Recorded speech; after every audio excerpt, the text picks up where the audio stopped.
दोस्तों नमस्ते। सूबी 554 में आप लोग का बहुत बहुत स्वागत है। मैं आपके बीच लेके आ रही हूँ तुलसी विवाह की पौड़ी कथा। चलिए दोस्तों बने रहिए वीडियो में। एक बार शिव ने अपने तेज को समुद्र में फेंक दिया। उससे एक महातेजस्वी बालक ने जन्म लिया। यह बालक आगे चलकर जलांधर के नाम से पराक्रमी दैत्य राजा बना। उसकी राजधानी का नाम जलांधर नगरी था। दैत्य राजे कालनेमी की कन्या वृंदा का विवाह जलांधर से हुआ। जलांधर महाराक्षस था। अपनी सत्ता के मद में चूर उसने माता लक्ष्मी को पाने की कामना से युद्ध किया, परंतु समुद्र से उत्पन्न होने के कारण माता लक्ष्मी ने उन्हें अपने भाई के रूप में स्वीकार किया। वहां से पराजित होकर वह देवी पार्वती को पाने की लालसा से कैलाश पर्वत पर गया। भगवान देवाधिदेव शिव का ही रूप धारण कर माता पार्वती के समीप आ गए, परंतु माँ ने अपनी योग बल से उसे तुरंत पहचान लिया तथा वहां से अंतर ध्यान हो गई। देवी पार्वती ने क्रोध होकर सारा वेदांत भगवान विष्णु को सुनाया। जलांधर की पत्नी विद्या अत्यंत पवित्रता स्त्री थी। उसी के पतिव्रता धर्म की शक्ति से जलांधर ने तो मारा जाता था और ना ही पराजित होता था। इसलिए जलांधर का नाश करने के लिए विंध्या के पतिव्रत धर्म को भंग करना बहुत आवश्यक था। इस कारण भगवान विष्णु ऋषि का वेश धारण कर वन में जा पहुंचे, जहां वृंदा अकेली भ्रमण कर रही थी। भगवान के साथ दो मायावी राक्षस भी थे, जिन्होंने देखकर विंध्या भयभीत हो गई। ऋषि ने विंध्या के सामने पल में दोनों को भस्म कर दिया।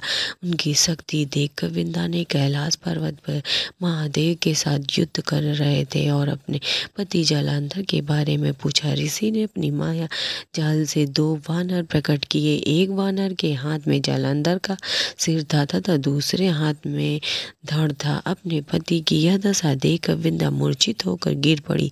होश में आने पर उन्होंने ऋषि रूपी भगवान से विनती की कि वह उनके पति को जीवित करे। भगवान ने अपनी माया से पुनः जलांधर का सिर धड़ से जोड़ दिया, परंतु स्वयं भी वह उसी शरीर में प्रवेश कर गए। विंध्या ने इस छल का तनिक भी आभास न हुआ। जलांधर बने भगवान के साथ विंध्या पवित्रता का व्यवहार करने लगी। इससे उनकी सत्यता भंग हो गई। ऐसे होते हैं वृंदा के पति जलांधर युद्ध में हार गया।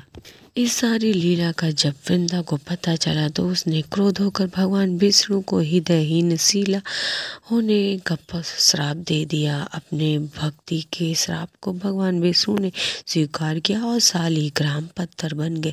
सृष्टि के पालन कर्ता के भगवान बन जाने से ब्रह्मांड में असंतुलन की स्थिति हो गई। यह देखकर सभी देवी देवताओं ने वृंदा से प्रार्थना की कि भगवान विष्णु को श्राप से मुक्ति कर देते हैं। वृंदा ने भगवान विष्णु को श्राप मुक्ति कर स्वयं आत्मदाह कर लिया। जहाँ वृंदा भस्म हुई वहाँ तुलसी का पौधा लग गया। भगवान विष्णु ने वृंदा से कहा, हे वृंदा, तुम अपनी सत्यता के कारण मुझे लक्ष्मी से भी अधिक प्रिय हो गई हो। अब तुम तुलसी के रूप में सदा मेरे साथ रहोगी।